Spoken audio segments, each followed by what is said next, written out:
Put your hand flat on the table in front of you and push down hard. It stops. Your hand just stops. Of course it does. Everybody knows that. So let me ask you something that sounds almost too stupid to say out loud. Why? Why did your hand stop? You will want to tell me the table is solid. Fine. But I would like to know what solid actually means. Because if you keep asking why over and over, the way a small child does until the grown-ups run out of answers, you fall straight through the floor of everything you thought you understood, and you land somewhere very strange. Pushing on a table is one of the most ordinary things a person can do. It is also one of the deepest questions in all of physics. By the time we are finished, I think you will agree to something that sounds insane right now. You have never in your entire life touched anything. Not this table, not your chair, not another living soul. And the reason you have not is the very same reason the whole world does not collapse into a speck too small to see. So push on the table again, and let us find out exactly why it pushes back. Start with what the table is made of. Atoms, tiny pieces of matter packed together, more of them in the patch under your palm than there are stars in the entire sky. And here is the first jolt. An atom is almost entirely empty. I do not mean a little roomy, I mean emptier than the space between the planets. Picture one single atom blown up to the size of a grand cathedral, the kind with a ceiling so high the air feels cold near the top. Now go to the very center of that cathedral and place there one single grain of sand. That grain is the nucleus, and nearly all the weight of the atom is crammed into it. Everything else, the entire soaring volume of the building, all that air and height and space, is just the region where the electrons roam. The far walls of the cathedral mark the outer edge of the atom, and between the grain of sand at the center and those distant walls, there is nothing whatsoever. No stuff. Pure empty. We did not simply guess this. When people first fired tiny particles at a thin sheet of gold, expecting them to pass straight through like pebbles thrown through fog, almost all of them did exactly that. But every so often one came screaming straight back, as if it had struck something tremendously hard and tremendously small. It was, as one of them put it, about as surprising as firing a heavy shell at a sheet of tissue paper and watching it bounce back and hit you. That tiny, dense, hidden thing was the nucleus. And the vast emptiness all around it was the rest of the atom. So your solid wooden table, your solid bones, the solid floor holding you up, every bit of it is mostly that same emptiness. If you could somehow squeeze out all the nothing and pack the actual material of every human being on Earth together with no gaps at all, the entire human race would fit inside a single sugar cube. We are, every one of us, a great deal of empty space arranged in a clever pattern, which turns our silly little question into something genuinely uncomfortable. If atoms are basically vacant, and your hand is basically vacant, then why in the world do two clouds of almost pure nothing refuse to pass through one another? Why does empty space stop empty space? The answer is not that grain of sand at the center. The nuclei of your hand and the nuclei of the table never come anywhere close to meeting. They are far too small, and they stay far too far apart. The whole drama happens out at the edges, among the wandering electrons that form the boundary of every atom. Electrons carry negative electric charge. And there is an old and utterly dependable rule about charge, one you can feel for yourself with two magnets, or with a balloon you have rubbed against your hair, like repels like. Two negatives shove each other away, and the harder you try to force them together, the harder they shove back. So as you lower your hand toward the table, the electrons covering the surface of your skin descend toward the electrons covering the surface of the wood. And long before they ever meet, while there is still an enormous gap between them by the standards of an atom, they begin to push apart. Press harder, and they push back harder still. That shove, repeated across countless billions of atoms beneath your palm, all adding together, is what you feel as the firm, flat surface of the table. Sit with that, because it is far stranger than it first sounds. The hardness of the table is not contact. There is no instant where the matter of your hand actually meets the matter of the wood, the way you imagine two stones knocking together. What you feel is a force reaching across a tiny gap of empty space. It is electric repulsion, wearing a costume, pretending to be touch, which means that when you stroke a cat, or shake a friend's hand, or lay your head against a pillow at the end of a long day, your atoms and their atoms never truly meet. They come close. The electric fields take over, and they push. You go through your entire life suspended a hair's breadth away from everything you believe you are touching. You have felt the whole world through an invisible force, and called the feeling skin. At this point, you might think we are finished. Case closed. Electrons repel, matter stays apart, the table is hard, time for lunch. But I have not told you the whole truth, and the part I left out is the most wonderful part of the entire story. Electric repulsion, all on its own, cannot explain why matter is as stiff and as roomy as it really is. Let me show you the hole in that idea. Charges that repel can also be rearranged. If the only thing in the world were positive bits and negative bits, pushing and pulling on each other, then in principle you could shuffle them around, tuck every negative snugly beside a positive, let the attractions and the repulsions cancel out, and pack the whole arrangement down into something far smaller. Do not forget, opposite charges pull together exactly as strongly as like charges push apart. So a universe ruled by electric force alone has no particular reason to stay puffed up and spacious. Squeeze it hard enough, and pure electricity would happily let matter crumple down toward a point. But that is plainly not the world we live in. Press your thumb against a stone, and it scarcely yields. Try to compress the water inside a sealed glass, and you will fail almost entirely, no matter how hard you push. Matter has a stubborn, almost insolent refusal to be squashed. It defends its volume. There is something inside it holding the atoms at a fixed distance from each other, something that turns ferociously strong the very instant you try to force them closer than they wish to be. Ordinary electric repulsion is simply not up to that job. It is too gentle and far too easily worked around. So a piece of the puzzle is missing. There is a law of nature here that we have not yet named, a law that has nothing to do with charge, nothing to do with magnetism, a law that flatly refuses to let matter be packed beyond a certain point, no matter how mightily you press. And out of all the laws in physics, this one may be the most peculiar of them all. It does not push on anything. It forbids. To find it, we must look very closely at the electrons once more, and at a fact about them so odd that it ambushed the cleverest minds of an entire generation.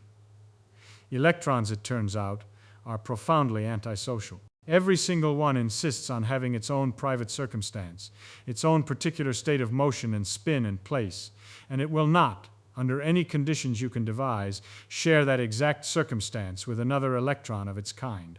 Two of them in precisely the same state is simply not allowed.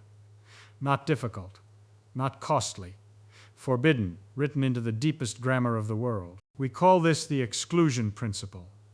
And notice, it is not a force in the usual sense. Nothing reaches out across a gap to give a push. It is more like a strict law of seating. Imagine an immense theater in which every seat stands for one possible state an electron is permitted to occupy. The rule of the house is absolute. One electron to a seat, and no exceptions. The moment a seat is filled, every other electron must go and find a different one, climbing to seats farther back and higher up, each one harder to reach and costing more energy than the last. Watch what happens then when you try to crush a solid. To bring the atoms closer together, you must force their electrons into a smaller space. But a smaller space offers fewer of those low, cheap seats near the front. Electrons that had been resting comfortably suddenly find their seats no longer exist, and they have nowhere to go but upward, into states of higher and higher energy. They resist this with everything they have. Driving them up through the seats costs an enormous amount of energy, and that resistance, that fierce refusal to be crammed into fewer and fewer available states, is exactly what pushes back against your squeezing hand. There is even a name for that pushing back. We call it degeneracy pressure, though there is nothing at all shameful about it. It is simply the toll nature charges for crowding together particles that absolutely refuse to be alike. And here is the surprise I have been steering you toward this whole time. The stiffness of the solid world.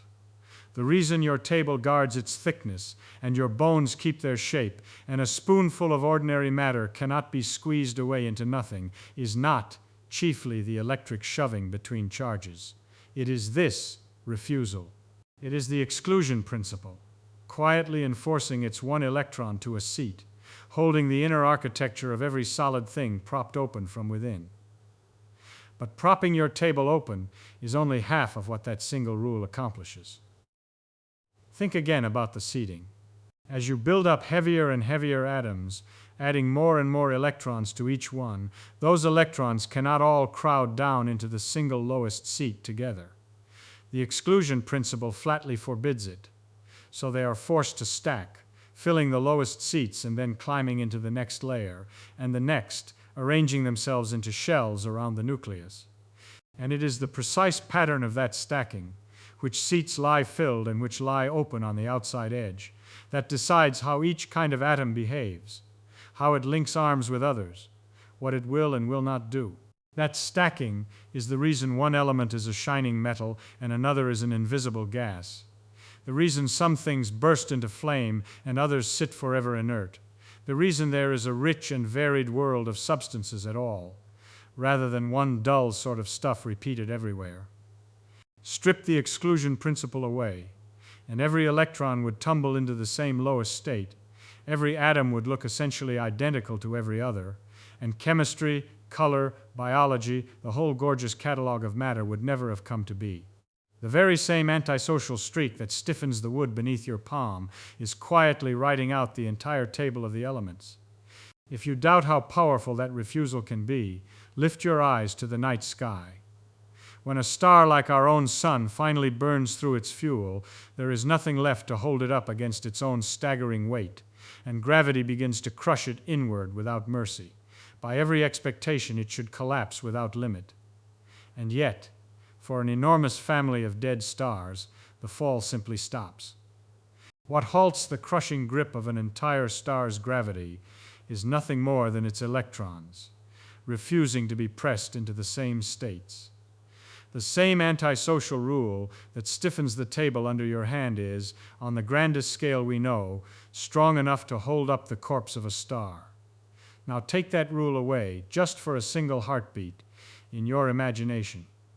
Let electrons pile into the same states as freely as they please. The whole world would shudder and cave inward at once. Matter would lose its bulk entirely. The chair, the floor, the mountains, your own body, all of it would slump together into something unthinkably small and dense. You are not held up by the solidity of stuff, because there is precious little stuff and almost no solidity. You are held up by a prohibition, by nature's flat and unbreakable refusal to let two electrons ever live the very same life. So that settles why the world does not collapse from the outside, why you cannot crush it down. But there is a second collapse to worry about, a far quieter one, and far more dangerous, hiding inside every single atom in existence. Once you see it clearly, you will wonder how there is anything here at all. Go back into the cathedral, to the grain of sand at the center and the electrons drifting far out near the walls. That central grain, the nucleus, carries positive charge. The electrons are negative, and opposites attract. So at once we have a serious problem on our hands.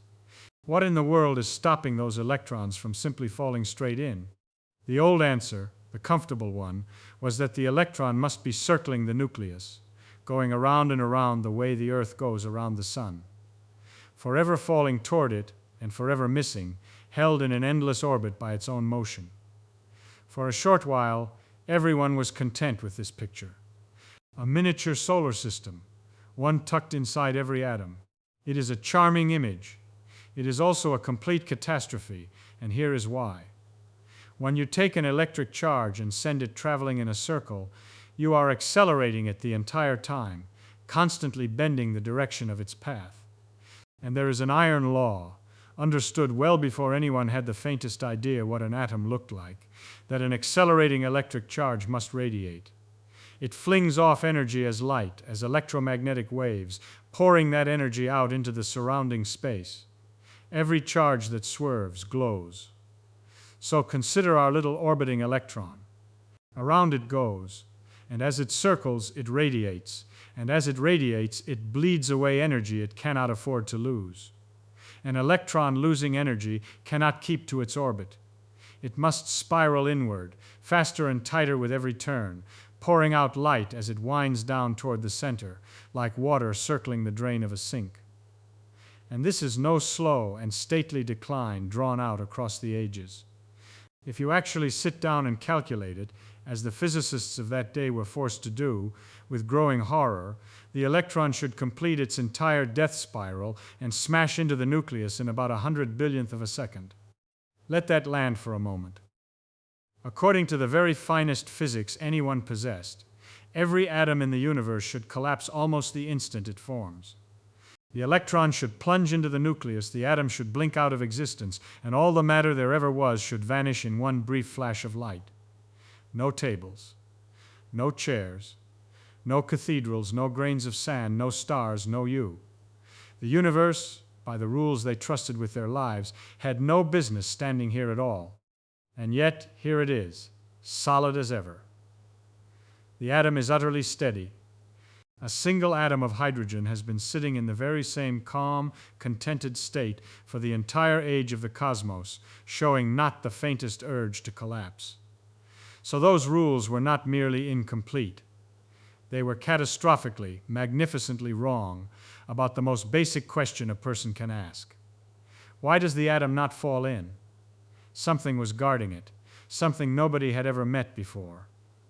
That something is the strangest law in all of physics, and when you first hear it, it sounds less like a law of nature and more like an admission of defeat.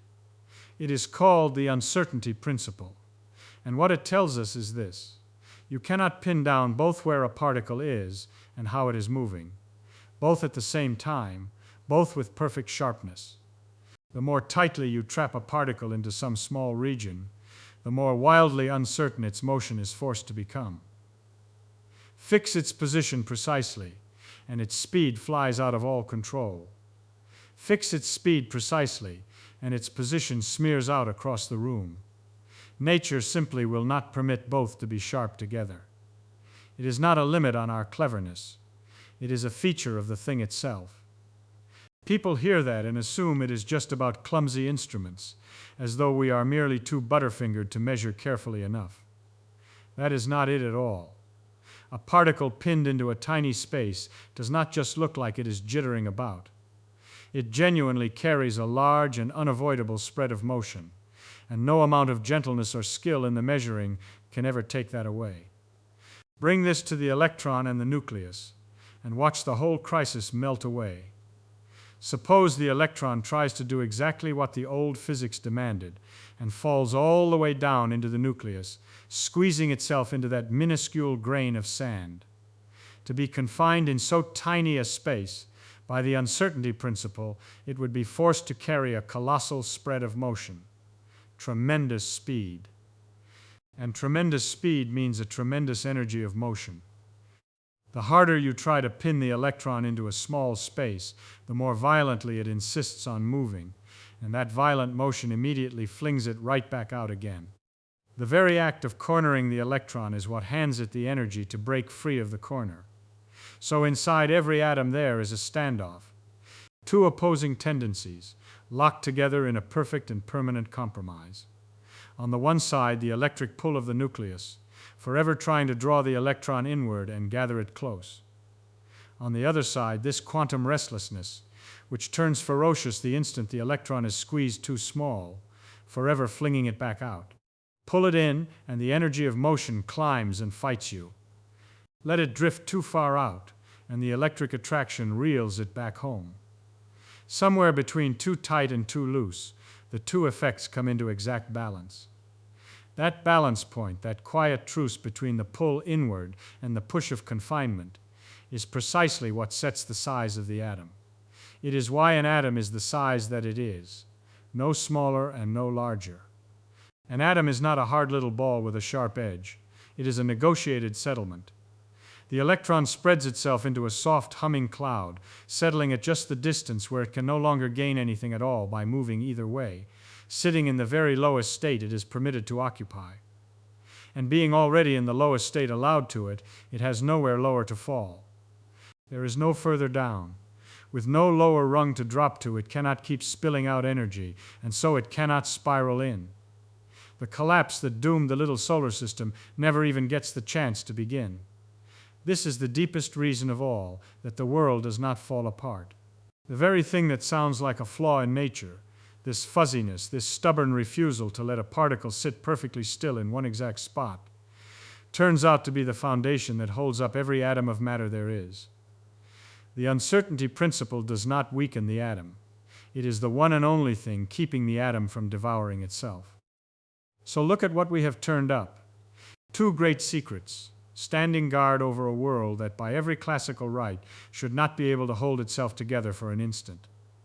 Inside each atom, the uncertainty principle holds the electron away from the nucleus and gives the atom a size.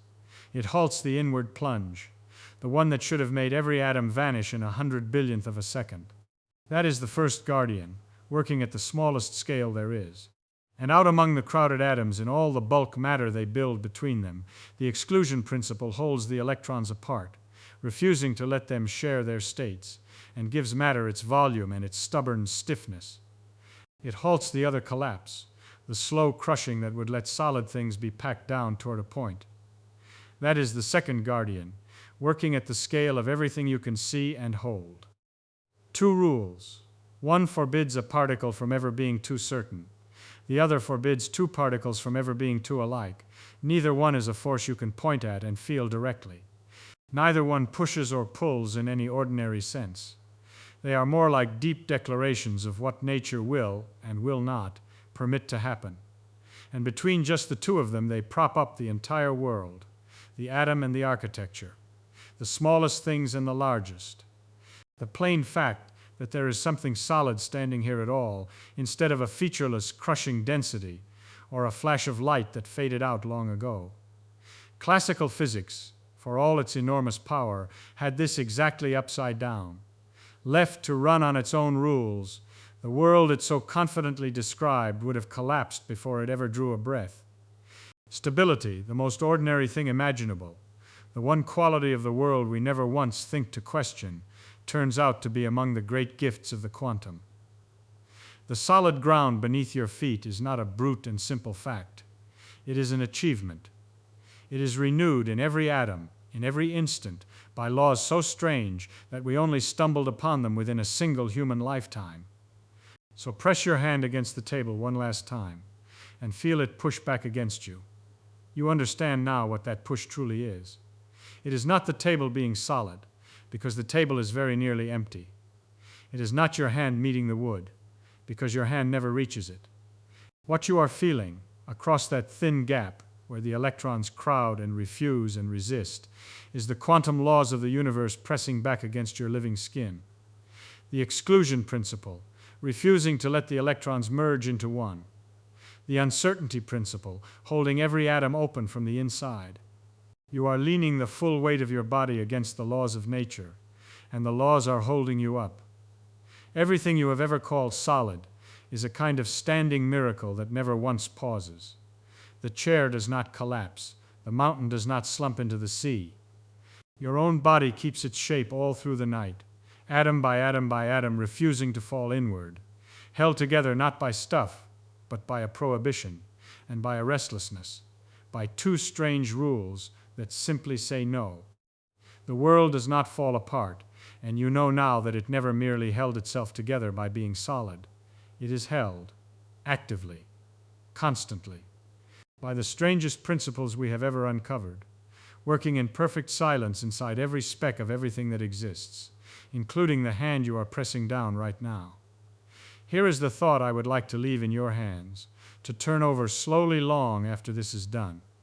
You have spent your entire life certain that the solid ground was the simple, obvious thing, and the quantum world was some exotic curiosity hiding far away in a laboratory. It is the other way around. The quantum strangeness is what is real, and what is near, and what is holding you up at this very second. The solidity was the story we told ourselves. The illusion was here all along. So tell me this. Now that you know your hand has never once touched a single thing in all your life, what does that change about the very next thing you reach out to hold?